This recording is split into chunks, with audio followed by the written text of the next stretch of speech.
Whoa. How the hell do you jump to that conclusion? You lied to me. You want me to play it back? Judge, I certainly do not. But you want me to play it back? Judge, I certainly, if Your Honor some other time wants to, that's fine. No, you want me to play it back. You're playing fast and loose with words. You need to file a written motion. How long is that going to take you? Judge, how long is that going to take you? Judge, certainly. How long is that going to take you?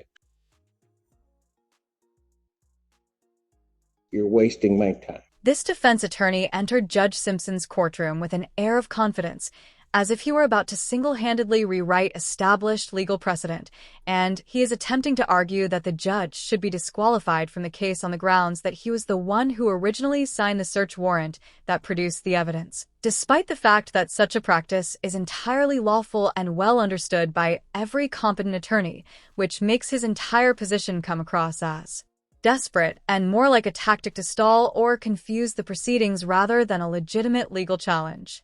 You can visibly observe the judge's patience beginning to wear thin as he allows this lawyer to keep talking and dig himself into an even deeper hole. And to make matters worse, Andy outright lied directly to the judge's face during the exchange. Let me know in the comments if you think this logo might be connected to something that rhymes with propane. If you catch my drift, drop your thoughts below. But for now, let's go ahead and jump into the footage and watch how this all plays out. On behalf of Darren Dwayne Wilson, sir, please stand and give your full and complete name for the record. Darren Dwayne Wilson. Thank you. Judge, if I may, very briefly. All right. Thank you, Judge. And certainly, Judge, I got much respect for this honorable court, been before this court a number of times. Judge, but the court rule is clear, Judge, that a examination must be conducted by a neutral and detached magistrate, Judge. In this particular case, and just for a little bit of context, for Your Honor, this is a case where there's already a co-defendant, where an examination has been held, where the testimony has been taken, where the victim or complainant absolutely identifies a mixed race, ethnicity, light-skinned male, certainly not my client who's dark brown skin with barrel rolls. Judge, notwithstanding saying, Your Honor did the sole basis that the people intend to introduce quote unquote identity is through the search warrants and the subsequent evidence that was purportedly obtained thereafter, Judge. I say that all to say that, Judge. I don't know what case you're talking about. Who's the co-defendant? You didn't preside over that. I could make the argument a lot more. I did not preside over it? No. So the argument that the counsel is attempting to well, then I'll let him finish, because I don't know, it did not even begin to ring a bell with me. It shouldn't. But if I can just streamline it, Judge. In brief, Your Honor was presented ex parte with two search warrants in this particular case. Ultimately, these two search warrants, there was information heard, there was a search warrant, there was probable cause found, there was search warrant signed. Judge, we now come before you for a separate analysis of whether there's probable cause in this case, but Your Honor, pursuant to People Be Real, which is 391-124, Judge, it certainly cannot be neutral and detached when Your Honor respectfully has already found probable cause in this case, and specifically the case law says. Whoa. How the hell do you jump to that conclusion? Because the probable cause that's determined from a search warrant is based upon that evidence that is presented to me in the form of an affidavit on that search warrant. That's going to have no bearing whatsoever on what testimony I hear or don't hear in this case. So I don't even know how you get to that conclusion. But I'll let you continue because I think it's a... Go ahead. Thank you, Judge. And Judge, just certainly to preserve the record, certainly I don't want to come back on a quash or an appeal or even a remand, Judge, but the case law is clear. It says that the defendant requests a magistrate other than the magistrate who has already heard ex parte witnesses, such as the request should not be or should be regarded as reasonable and reasonable efforts exerted towards compliance, Judge. What ex parte witnesses did I hear from? Judge, Your Honor signed both of the search warrants in this particular matter. Certainly testimony. But that says I've heard from witnesses. I've not heard from any witnesses. Judge, so if it's your position, does that case clearly apply to search warrants? That it's not limited to search warrants. But that isn't what I asked you, Mr. Martel. Yes, Judge. Is that applicable? I could certainly see a circumstance where I would have heard like what you started out with, which doesn't seem to be true, that I heard something and then there would be a request that I not hear it because I've heard the witnesses or testimony. And so in that circumstance, there would be a much different analysis. But now you're trying to cite a case, apply it to something that I don't think that applies to. Just by the very words that you said. And certainly you show me that it says that a judge that has, or a magistrate that has signed a search warrant should not then hear the preliminary examination where they've made a finding. Judge, specifically, this relates to an arrest warrant, not a search warrant. However, if it's the position of the court that Your Honor has heard no testimony, sworn testimony or otherwise, then I guess our request would be moot. But I have read, so that we're clear, because you're playing fast and loose with words. So that it's clear, I would have read the search warrant. I don't recall receiving any testimony at all regarding that search warrant, because I typically don't. I make a determination if there's probable cause contained within the four corners of that document, swear the individual in, sign off on the search warrant. It's really as simple as that. So if you show me a case, Mr. Martel, that says under those circumstances the court shouldn't hear it, then show me the case. Otherwise, you're wasting my time.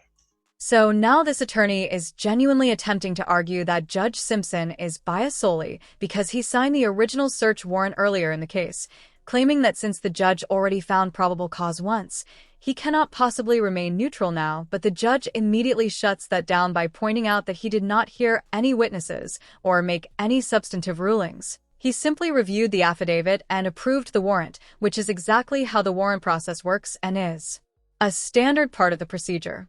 Honestly, this defense lawyer appears to be trying to project an image of legal brilliance, yet he ends up sounding like a first-year law student bluffing their way through a final exam, and it is genuinely painful to watch because he is doing absolutely no favors for his client, and the longer he continues, the more obvious it becomes that Judge Simpson is ready to move things along, which is putting it quite mildly. If you all think this attorney is completely out of touch with reality, go ahead and leave a like on this video, because I am genuinely curious to see how many of you share my level-headed perspective on this situation. Judge, so acknowledged, I would say that Burrell is applicable, and I would also humbly submit, Judge, to the position of the court that anything outside the four corners of the exam transcript has been analyzed or sworn to, then it would certainly fall. Then you're going to need to file a motion.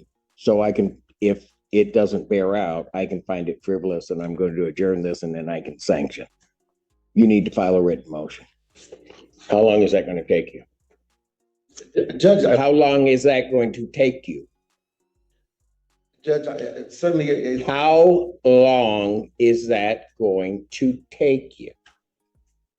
If you cannot answer that question, then I will take a recess. I will give you time to think about that.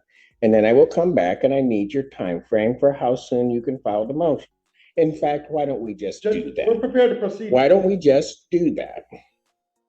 You can take him back. Court's going to stand in recess. And good afternoon once again, Your Honor. Good afternoon to your fine staff. And please, this most honorable court, Edward Martel, P85051, on behalf of Darren Dwayne. State your name once again for the record. Have a seat.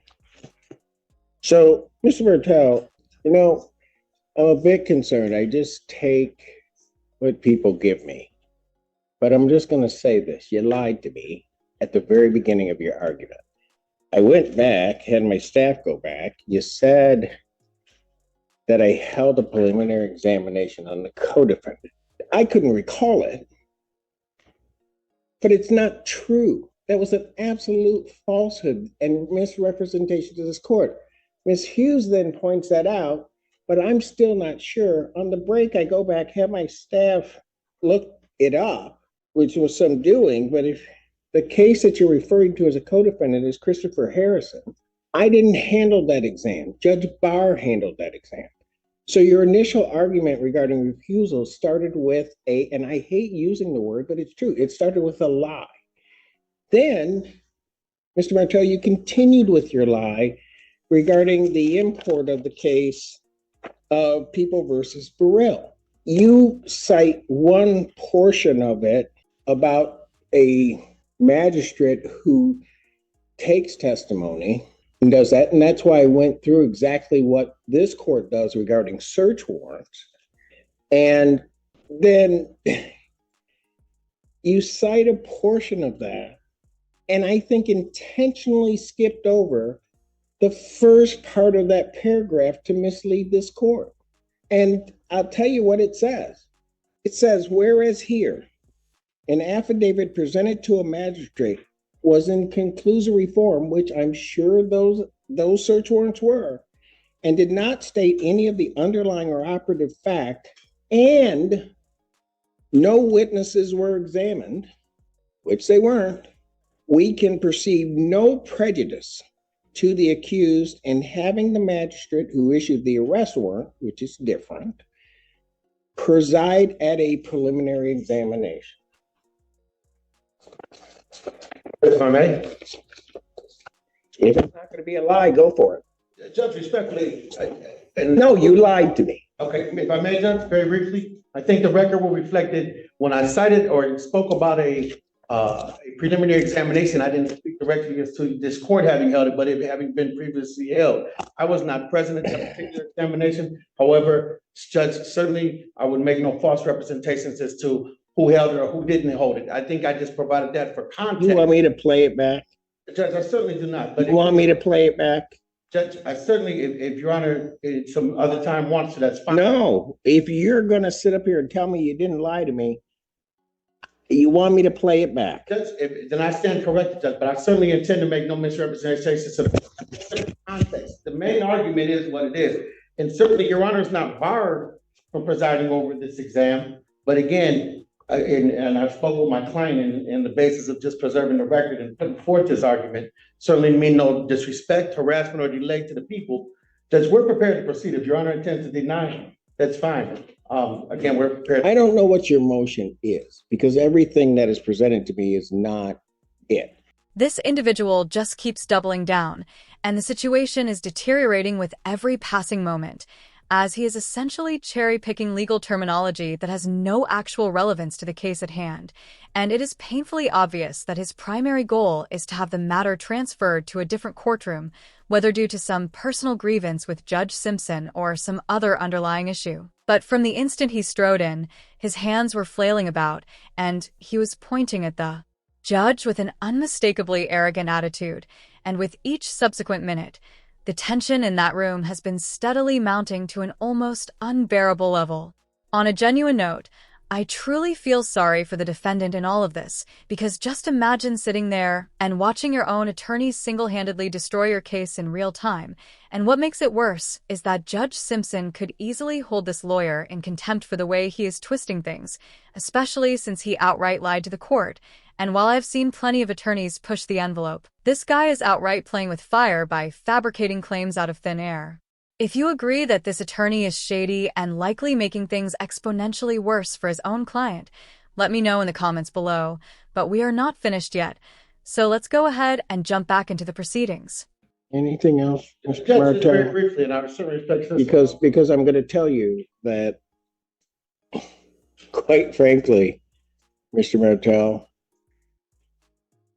one may have to convince me why you have not, only in terms of your misleading of this court, attempted to try to have this judge recused for the purpose of forum shopping.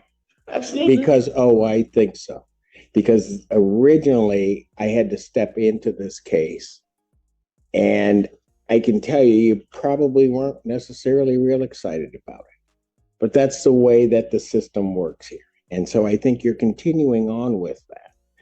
And because there's no other reason, I think, to try to bring this frivolous argument. Judge, respectfully, I certainly enjoy practicing before Your Honor. And I certainly had no intent to mislead this court. Or in fact, I'm going to pull the exam or the transcript thereafter. As far as I don't believe any misrepresentations were made to this honorable court, Judge. I stand firm on my word. At the end of the day, I think there's a basis for our argument to put forth. If it's the position of the court that it's not, certainly, Your Honor, we will move forward with your denial and we're prepared. I have not ruled. You will hear my ruling loud and clear. Yes, But do Judge. not presume that I'm going to deny it.